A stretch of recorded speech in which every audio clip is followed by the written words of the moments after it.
A Eupora police officer and a man suspected of robbing a Webster County bank are dead. It all happened just 2 hours ago. Good afternoon, everyone. Thanks for joining us. I'm Bill Gamble. And I'm Jillian Garrigues. WCBI's Carice Jackman is live in Webster County now with the details and the timeline. Carice? Jillian and Bill, we're here off of Highway 82 West, just right outside of Highway 9 in Eupora, where authorities are still roping up part of the crime scene. They have part of the highway closed off after a high-speed chase leading on to 2 fatalities in this area. Joining us right now is Sergeant Chris Turnipseed. He's with the Mississippi Highway Patrol. Can you tell us what happened? Yes, ma'am. Earlier this morning there was a BOLO given out. I'll be on the lookout for a specific vehicle that was suspected involved in a couple robberies of some businesses. A trooper made contact with that vehicle over in the Winona area, ran the tag number to confirm, and the vehicle was confirmed to be the one the authorities were looking for. The vehicle got on Highway 82, where we're standing right here, and was headed eastbound toward Eupora. The trooper that was following was in surveillance mode. He was following the vehicle, trying to get backup on the way because the suspect's vehicle were reported armed and dangerous. So he was trying to get back up en route. He followed him across 82 up to a point just back 4 or 5 miles back west of us here. The suspects in the vehicle observed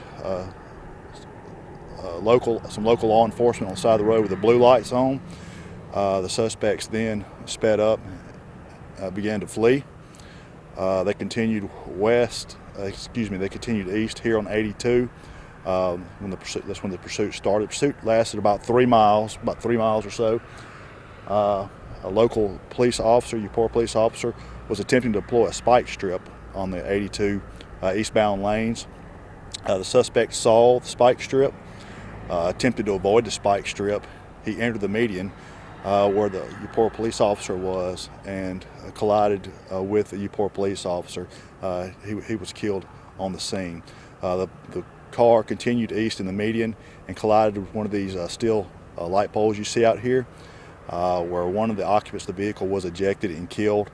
One was airlifted, I believe, to Tupelo, and the other one was put in an ambulance and transported away from the scene. And you said there were 3 suspects inside this vehicle? Yes, ma'am. 3 suspects inside the vehicle. And two were killed. There were 2 fatalities on the scene: the police officer and one of the suspects in the vehicle. I see. And how many agencies were out here, I guess, trying to block the area?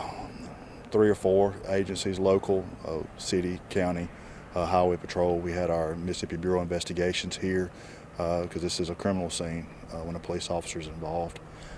So they're doing investigations. We have our accident reconstruction team here trying to pinpoint exactly what happened. They'll reconstruct the scene.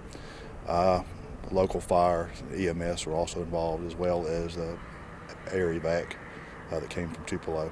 I see. Anything else you'd just like to add just about the whole crime scene and what happened today? It's a tragic thing. This happened here. I mean, this is just part of law enforcement, and just all law enforcement and local. We just want to convey our condolences to the family there. It's a sad thing to do. That's just part of our job, though. And these guys are special guys that get out and to risk their lives for people they don't even know. Can't say enough about a man that's willing to do that, give his life for somebody else. Absolutely. Thank you so much, Sergeant.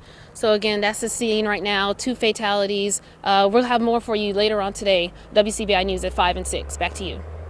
All right. Thanks, Carice. We'll take a break. Come back with more in just a moment. Don't go away.